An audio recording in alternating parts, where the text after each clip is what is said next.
반갑습니다. 사랑합니다. 축복합니다. 그동안 우리 방송시설이 아날로그로 되어 있습니다. 이제는 디지털로 다 바꿔가지고 모든 것이 다 디지털로, 성가대 찬양에도 마이크를 4개를 달아서 이게 녹음이 잘 되고 이제 유튜브에 올라서 이렇게 잘 할 수 있도록 시설이 됐고, 설교 목소리도 아마 노이즈 없이 여러분의 깨끗하게 이렇게 들어가게 될 것을 감사합니다. 영상도 다 바꿔서 깨끗하고 잘 나오도록 했습니다. 우리 시설관리부에 감사를 드립니다. 오늘은 가정에 대한 설교를 하게 되는데, 행복한 가정에 대해서 말씀을 드리려고 합니다. 경희대학교 서정문 교수님이 있는데, 그분이 펴낸 책 가운데 수수께끼 별곡이라고 하는 그런 책이 있습니다. 여기 보면 아버지와 아들 부자 이야기가 나오는데, 부자 시리즈 가운데 하나가 있습니다. 아버지와 아들이 어느 날 목욕탕을 갔습니다.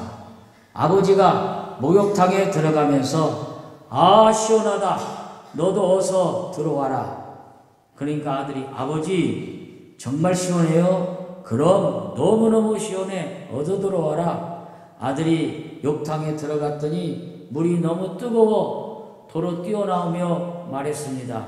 "아, 뜨거워. 이상 믿을 놈 하나도 없다."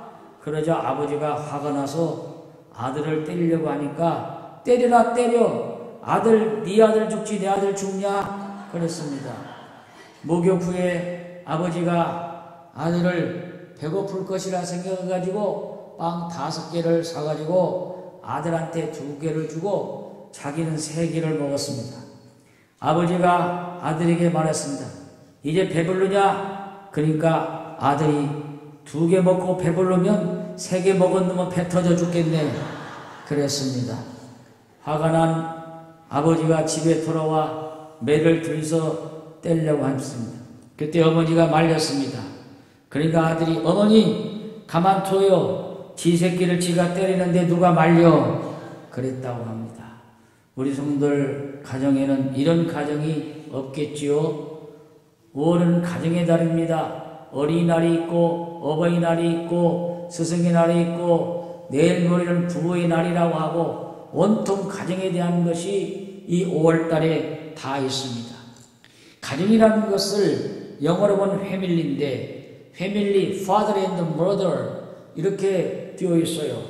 그런데 이 가정이라는 것을 사전에 찾아보니까 부부를 중심으로 그 부모나 자녀를 포함한 집단과 그들이 살아가는 물리적 공간인 집을 포함해서 생활 전체를 통해 이르는 말이 가정이라고 그렇게 나와 있습니다. 그런데 가정에는 반드시 father and mother, 아버지가 있고 어머니가 있는데, 가장 중요한 것은 누가 있어야 하냐? 하우스 와이프, 주부가 있어야 되는 것입니다. 젊은이가 질문했습니다. "선생님, 가정이 도대체 무엇입니까?" 그러니까 유대 납비한테 물으니까 유대 납비가 "가정은 메누카다" 그랬어요. 히브리어로 메누카인데 그 뜻이 무엇입니까? 그러니까 이 말은 안식의 터전이라는 뜻이다. 그랬어요. 가정이란 말로 안식할 수 있는 유일한 장소라는 말입니다. 젊은이가 또 물었습니다. "선생님, 진정한 영혼의 안식처는 천국에 가야만 있는데 이 땅에 무슨 영원한 안식처가 있습니까?" "있다. 그게 어디입니까?" "매일매일의 안식은 바로 가정에 있다고 대답했습니다.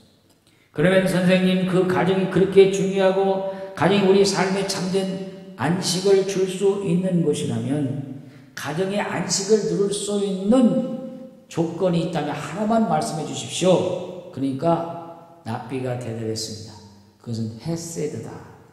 헤세드가 무슨 뜻입니까? 사랑이다 그랬습니다. 사랑이다. 가정에 꼭 있어야 될 것은 사랑이다. 하나님 아버지의 긍휼과 자비의 사랑이 있어야 되고 가정 식구들의 사랑이 있어야 한다고 그렇게 대답을 했습니다. 가정을 또한 혈연 공동체라고 말합니다. 그것은 가정 모든 식구들이 피를 나눈 사람들이 얽혀 사는 곳이라는 것입니다. 또한 가정을 신뢰의 공동체라고 했습니다. 이유는 서로 의지하고 신뢰하는 믿음이 없다면 가정이 성립될 수 없다는 것입니다. 가정은 대초에 하나님이 만드셨어요. 가정을 교회보다 먼저 하나님이 만드셨어요. 남편인 아담을 만들고 갈비뼈를 뽑아가지고 그의 아내를 하와를 만드셔서 가정을 이루도록 섭리하셨고 그것이 오늘 가정의 출발이 된 것입니다. 오늘 시편 128편은 이스라엘 사람들이 하나님을 예배하기 위해 성전에 올라갈 때 부른 노래 중에 하나입니다.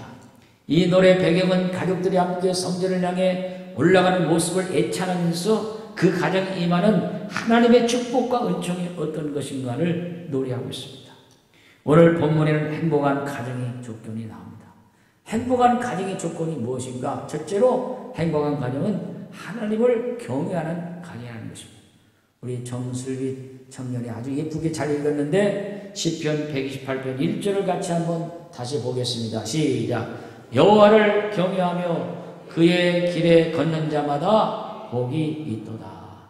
여호와를 경외하며 여호와를 존귀하게 여기고 경외하는 자, 그 길은 하나님의 길, 길도자, 하나님의 길, 하나님의 길을 따르는 자, 하나님 말씀을 따르는 자가 복이 있다고 말씀했습니다. 이스라엘 사람은 절기가 되면 가족들이 손에 손을 잡고 성전에 올라가는 모습을 바라보면서 이 노래를 불렀습니다.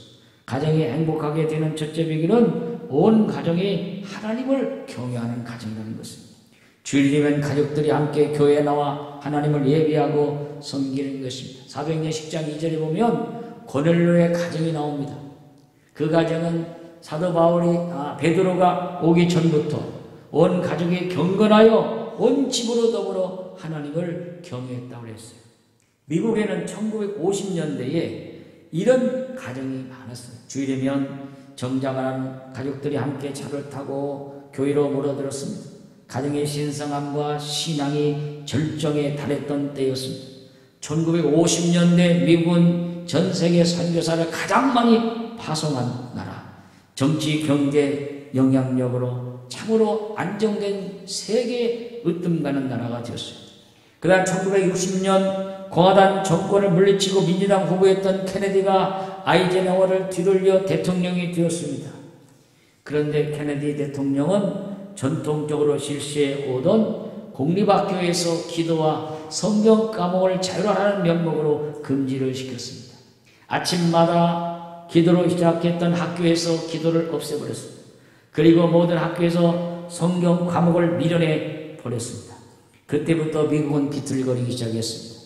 기도 없이 자란 아이들이 불량 청소년으로 변해갔고 윤리도덕의 구멍이 뚫리기 시작했고 가정이 파괴되기 시작을 했습니다. 결국 케네디는 1963년 달라스에서 선거 유세 중에 극렬풍자의 저격으로 암살을 행했습니다. 여러분, 하나님을 경외하고 사랑하는 국가와 가정이 복이 있는 가정이에요. 그 나라와 가정이 행복한 것입니다. 하나님의 임마누엘은 가정이 축복받은 가정이에요. 그런 가정 되시길 주의 이름으로 축원합니다. 두 번째로 행복한 가정은 어떤 가정이냐? 정상적인 가정이 행복한 가정이에요. 오늘 시편 128편 2절을 같이 읽어봅니다. 시작. 내가 내 손이 수고한 대로 먹을 것이라 내가 복되고 형통하리라. 손이 수고한 대로 먹는다는 말은 정당한 노동의 대가를 먹고 사는 가정이라 그 말이에요. 개인도 가정도 국가도 정상적이어야 합니다. 가치관도 정상적이고 돈 벌고 쓰는 방법도 정상적이어야 합니다. 온 가족이 자기의 주어진 역할의 몫을 감당하고 수고할 때 그 가정이 기쁨이 있고 삶의 가치가 있고 그 가정의 의미가 풍성해지는 거예요. 일확천금을 노리는 한탕주의를 통해 인생 역적을 노리는 곳에는 결코 행복이 없고 그런 가정은 불행한 가정이 되는 것입니다. 세계에 다 복권이 있어요. 복권. 다 복권사죠. 나는 딱 한 번 사가지고 옛날에 500원짜리 하나 됐는데 그때부터는 다시는 안 샀어요. 로또 복권 놓고 어떤 분은 기도한대요. 주여, 우리 교회가 성전 건축을 해야 되는데 주여 녹도 봉헌이 당첨이 되어가지고 이것으로 성전 건축에 주시옵소서. 목사님 됐지만 맨날 안 되더라는 거예요. 하나님이 기뻐하시라는 것 같아요. 물론 복권 사가지고 당첨되면 뭐 그러겠지만은 그걸로 성전 건축할 때 교인들이 우리 교회는 성도들이 열심히 기도하고 힘을 모아서 성전을 건축했다는데 우리 교회는 목사님이 복권을 사가지고 녹도 복권에 당첨된 녹도 복권 교회다. 그러면 되겠냐 그 말이에요. 그런 1억 천금을 노리는 이것은 잘못된 것이다 그 말입니다. 사도 바울은 데살로니가 교회에 보낸 편지에서 이렇게 말했어요. 우리가 너희와 함께 있을 때 데살로니가 3장 10절에 너에게 말하길 명하길 다 같이 읽어봐요. 시기다. 누구든지 일하기 싫어하거든 먹지도 말라. 여러분 일하는 사람마디 말할 권리가 있고 먹을 권리가 있는 거예요. 땀 흘리지 않고 남의 것을 빼앗은 사람은 뭐라고 하냐? 불안당이라고 합니다. 노력하지 않고 얻은 소득을 뭐라고 하느냐? 불로소득이라고 합니다. 그리고 내 것이 아닌 것을 불법으로 챙기는 것을 부정축제라고 합니다. 이런 것은 가정에도 없어야 되고 뭐 교회는 물론 없겠지만 나라에도 없어야 되는 것입니다. 그렇기 때문에 모든 것이 정직해야 되고 정상적이어야 됩니다.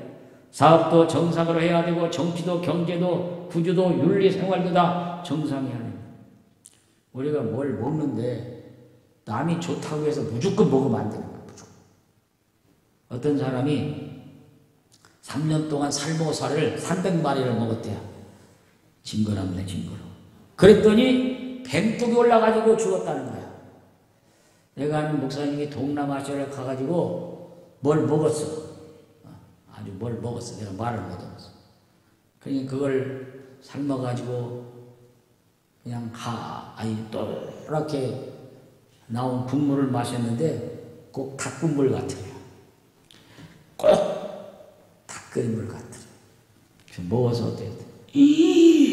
그걸 먹더니 그냥 힘이 벌떡벌떡 솟아나고 나이를 먹었는데 힘을 어디다 쓸지를 모르겠다는 거예요. 그런데 놀라운 것은 그때 한약을 먹었더니 한약이 듣질 않더라. 그걸 못 먹은지 아마 여러분 짐작이 될 거야. 동남아시아에서. 그래가지고 힘들어서 한국말로 죽을 뻔하았다는 거야. 그런 건 먹으면 안 되는 거예요. 정상적으로 먹어야 돼. 음식도. 밥도 먹고 누룽지도 먹고 왜 그게 나왔는지 모르겠네. 그 다음에 채식도 먹고 고기 많이 먹으면 안 좋아. 난 한 2,000밖에 안 먹어. 요새는 이 나이 먹어서 이게 소화기관이 약해졌는지 반드시 고기를 많이 먹으면 탈이 나요. 제 소화기관이 그 육식을 그렇게 젊은이 같이 이렇게 소화시키는 기관이 아닌 것 같아요. 그래서 조금 먹어요. 여러분들 아무거나 먹는다고 좋은 거 아니에요. 건강에 좋다고 먹지 마시고 하나님께서 주신 것만 잡수시기를 바랍니다. 먹는 것도 정상적으로 먹어야 되고 생활하는 것도 정상적으로 생활해야 되고 신앙생활도 정상적으로 해야 돼요. 그래서 내 손이 수건대로 먹으라는 것은 정당한 대가를 가지고 정상적으로 살아야 된다는 그런 말씀이에요. 세 번째로 행복한 가정은 안방이 평안의 행복이에요. 자, 시편 128편 3절 읽어보세요. 시작. 내 집 안방에 있는 내 아내는 결실한 포도나무 같으며 내 식탁에 둘린 앉은 자식들은 어린 나무 같으리로다. 안방의 주인은 누구냐? 아내예요, 아내, 여자. 안방에는 여자가 앉아 있어야 되고 남자는 어디 가야? 사랑방에 있어야 되죠.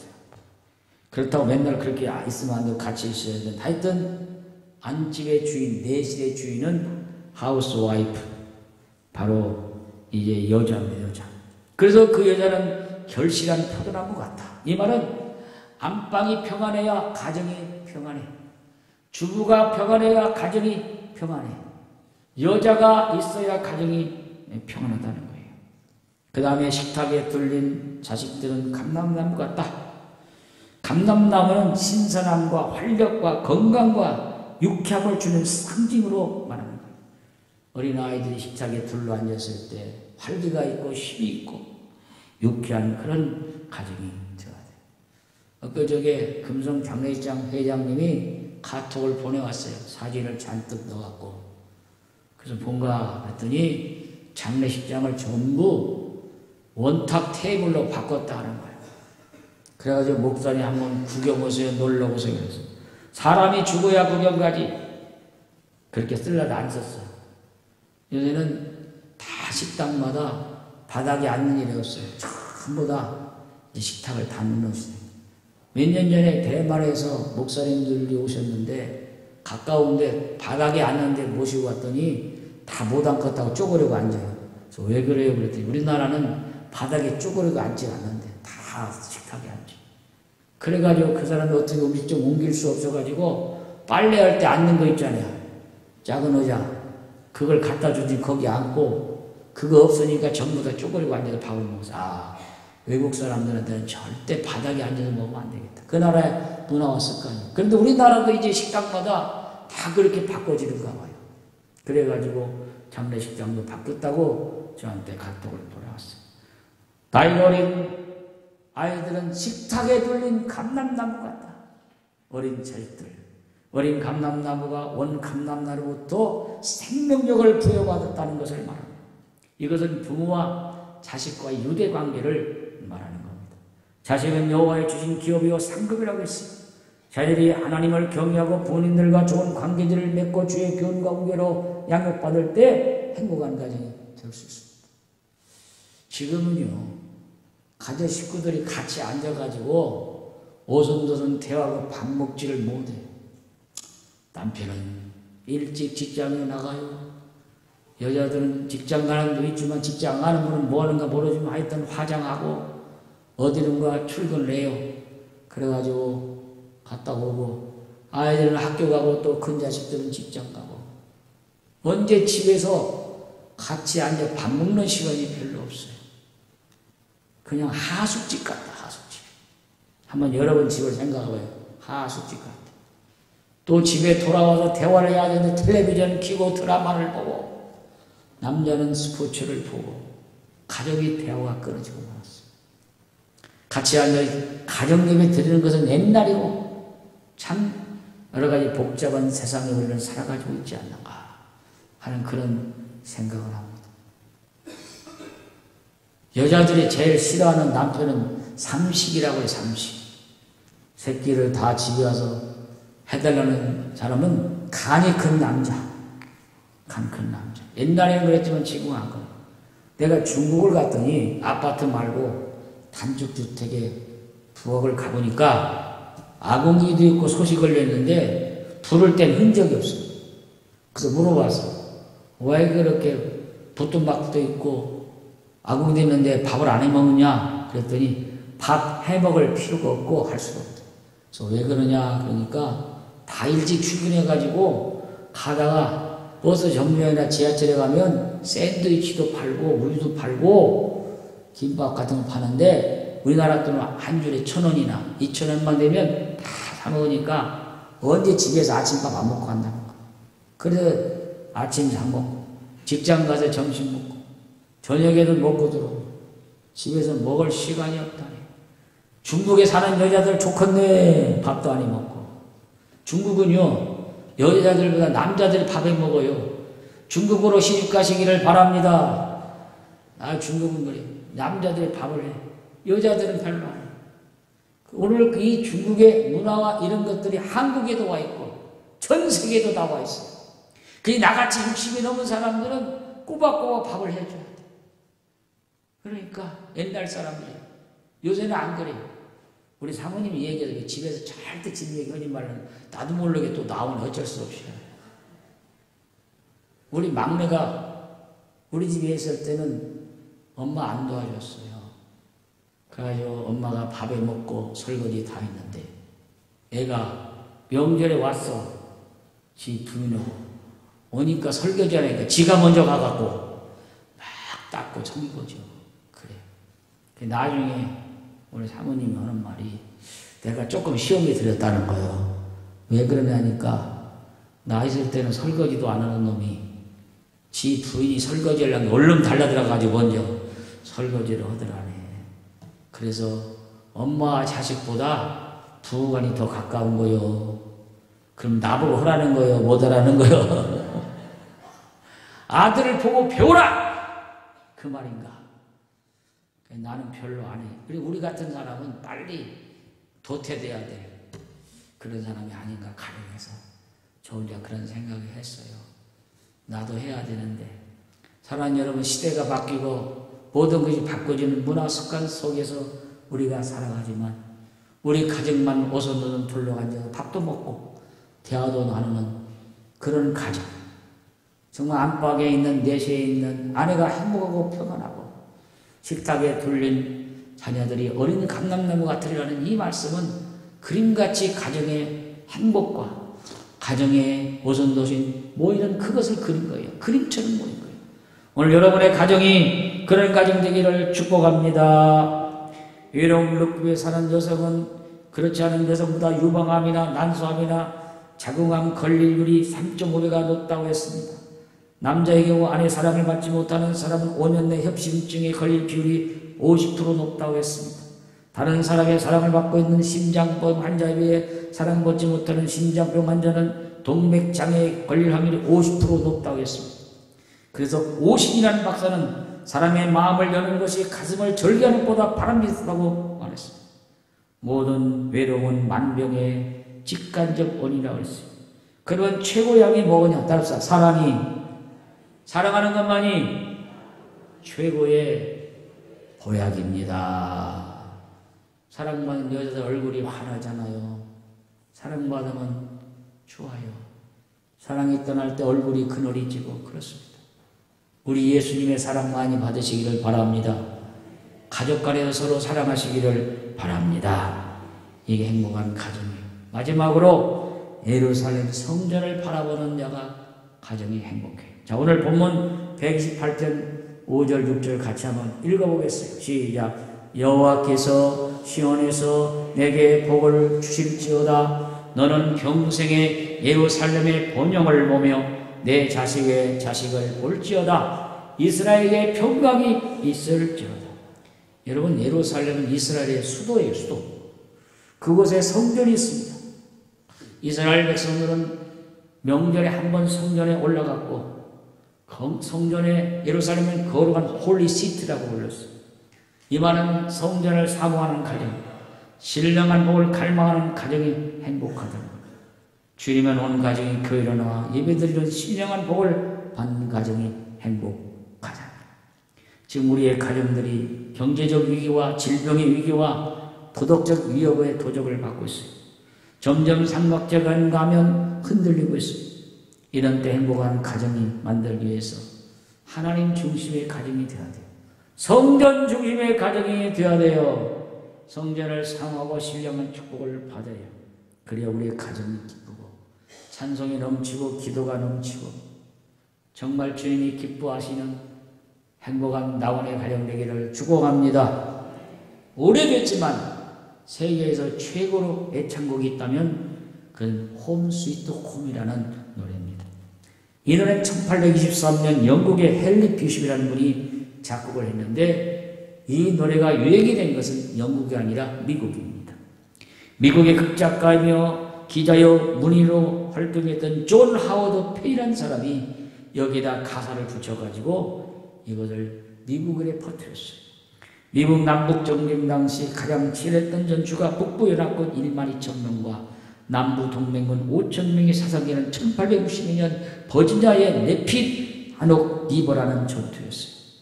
이 전투에서 남쪽 군인과 북쪽 군인이 각을 사이에 두고 낮에는 전투를 벌이고 밤에는 쉬면서 콘서트를 열었어요. 음악회를 열었어요.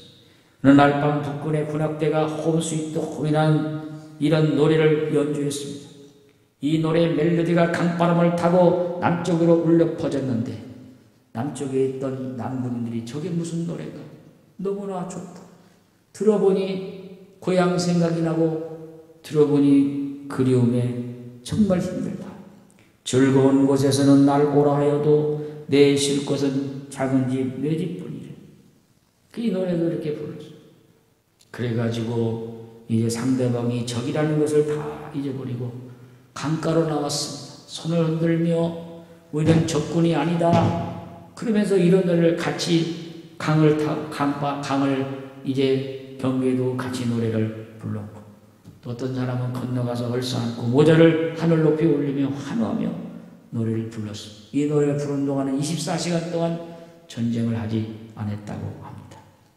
이 노래가 퍼져나갔습니다. 수없이 많은 노래가 있지만 홈 스위트 홈이라는 노래는 따뜻한 노래고 너무나 기분 좋은 노래고 가정을 행복하게 만드는 노래입니다. 여러분, 가정의 방문으로 들어간 사랑은 창문으로 나간다고 했어요. 돈이 모든 만사의 행복을 주는 것은 아닙니다. 물론 돈도 필요하지만 이것이 행복을 주는 건 아닙니다.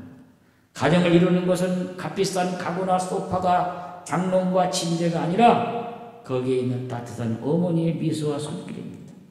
여러분 가정이 비록 저택이 아닐지라도 여러분의 가정이 따뜻한 가정, 주님이 기뻐하시는 가정, 여호와를 경외하며 살아가는 그런 복된 가정이 되시길 주님의 이름으로 축원합니다.